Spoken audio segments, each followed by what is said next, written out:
my monster-in-law. Hindi mother-in-law, my monster-in-law. Alamin po natin ang episode na ito. Narito. Ano ang inirereklamo mo tungkol sa hilaw mong biyanan? Yung sa kuryente po, sabi po niya po, kasi chinichismis po ako, sabi po hindi daw po ako nagbabayad ng kuryente. Pero lagi naman po kami advance kung magbayad. Tsaka po doon po sa tindahan, kuha daw po kami nakuha. Bayad naman po kami palagi. Tapos, sino yung sinasabi na palagi kayong kuha ng kuha kasama yung mga anak mo? Yung biyanan ko po, tsaka Oo, pero yung mga anak mo daw kuha ng kuha, opo, gano'n? sinasabi. Pero mga apo niya yun. O yun nga po eh. Yung mga bata nga po, hindi nga po nila babantayan para po mapagtrabaho ko. Okay, pero hindi naman nila obligasyon bantayan yun, no, Yun nga po, Edeline? inaano ko po kasi sa kanila, pag po nagtrabaho ko, ang gusto ko naman po, ano yung mag-abot-abot sa kanila, magbigay po. Kumbaga, hinihiling mo lang yung Opo. pakitignan yung mga bata para Opo. makapagtrabaho Kasi para ka. po matulungan ko rin po sila. Pero Edeline, ano bang trabaho ng partner mo? Ito yung partner mo, ang nanay niya yung nang aapi sa inyo. Ano po, construction lang po. Yung buong pamilya ba, nakatira ba kayo sa biyanan mo? Tapat lang po. Magkatapat po kami. Ano nakatagal tong problema nyo sa kuryente? Ano ba yung sinasabi ng sa kuryente? Taon po. Anong nagkagulo po kasi po nung sa kanila po, naputol po kasi, kaya nagpanibago po kaming apply. Ayun nga po, ngayon po nagkakagulo po dahil po ang laki daw po ng kuryente. Eh nagpapakabit po kasi sila sa mga kapitbahay po eh. Hindi na lang po nila yung kapitbahay po yung tanggalan. So sinasabi mo, nagbabayad ka naman advance Opo. pa. Eh meron ba kayong kasulatan or meron ka bang, I'm sure walang resibo, no? Wala po. Meron ba kayong parang agreement or ano man lang, ebidensya na nakapagbayad ka, ganun? Wala po, nag-uusap lang po kami pag Yan nagbabayad ang po mahirap. Yan ang mahirap. So tignan natin, pakinggan natin kung ano nga ba ang totoo. Heto ang pakialamera daw niyang biyanan na hilaw. Nanay Alma, pasok.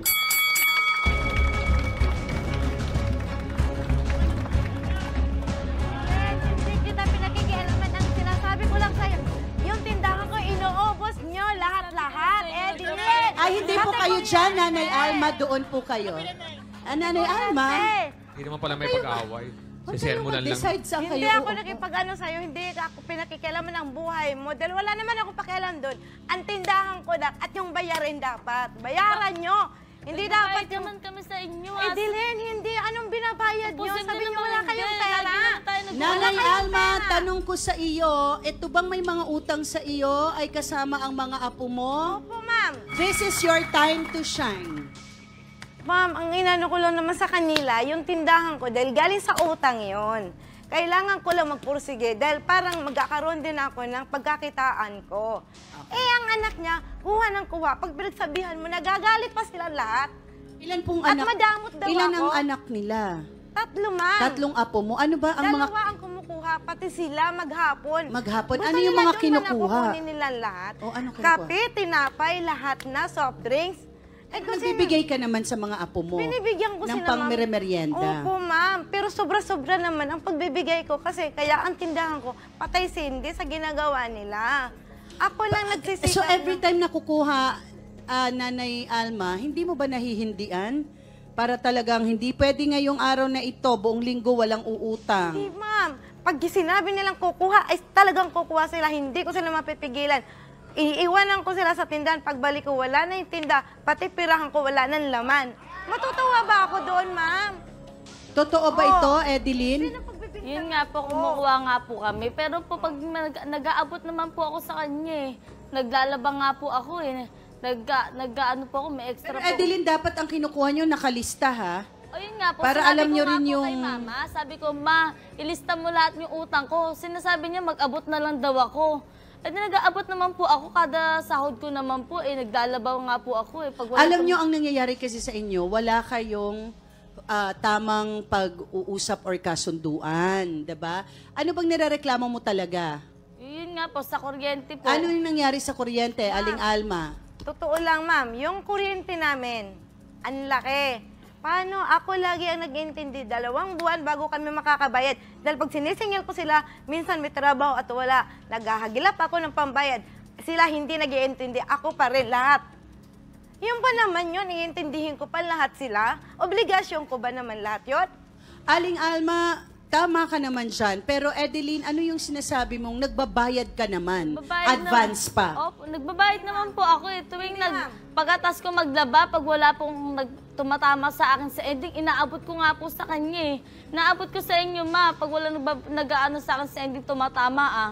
Nagbibigay ako ah. Kulang na kulang, ma'am. Hindi sapat. Kaya nakulang kasi, kaya naputulan ng kuryente. Opo, Umabot ma'am. kayo sa... Kasi dapat ang inaano nyo, yung mga nakakabit sa inyo, tanggalin nyo, hindi yung kami yung Oh, dahil hindi lang daw sila yung Ang dami nakakabit. nakakabit eh. Nagbabayad naman po sila talaga, pero hindi naman sakto tapat daw sa binabayaran namin.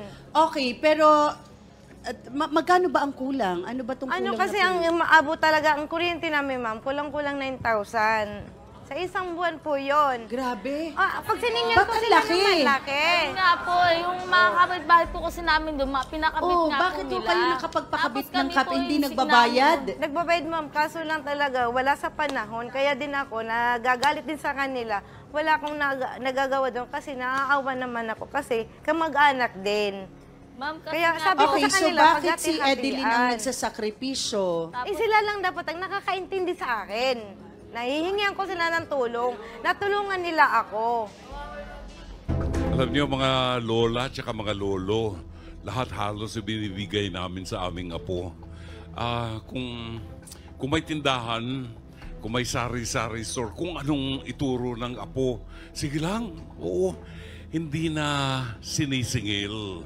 Ewan ko ba kay Aling Alma, bakit talagang hirap na ba ang buhay natin at pati yung merienda ng apo natin, sisigilin mo pa. Talaga bang gano'n na kahirap? Ang mga lola, they go out of their ways to support the, apo. Sana Aling Alma at Edeline, ma-settle yung inyong pagkakaiba, no?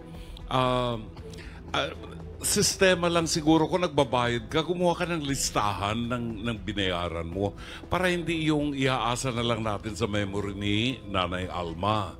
Kasi busy din naman si Nanay Alma. Meron siya ibang sinusuplayan ng kuryente, may iba-ibang, may negosyo siya, may tong-its. Mahirap na kasi pag nagtutong-its, naka-focus doon ang isip mo, di ba? Kay Lot, alam mo, sabihin ko sa iyo bilang isang asawa, no? Sa hirap ng paghahanap buhay namin, anong trabaho ng mister mo? driver po, Driver ng jeep. Ng jeep, tama ba? rent-a-car po. Rent-a-car. Alam mo, mahirap yan, yung pagmamaneho niya. Gusto niya, yung pagod na antok na, gusto makapagpahinga, makatulog man lang. Pero nanghihinayang dahil gustong magawang pera yung, lahat ng pagkakataon. Sana makita mo yon kahalagahan ng hirap ng asawa mo at kuneho ka. Huwag mong ubusin sa pagsusugal, pagtutong-its. Ikaw naman, huwag masyadong demanding sa biyanan mo. Pakita mo rin yung pagrespeto mo sa kanya, no?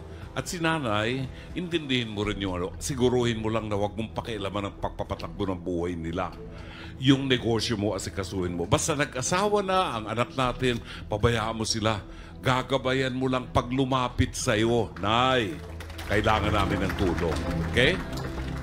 Bigyan mo na ng independence yung mga bata. Yung singilan ninyo, ilista para maliwanag. Mama Carla, salamat. Maraming salamat, Dr. Love.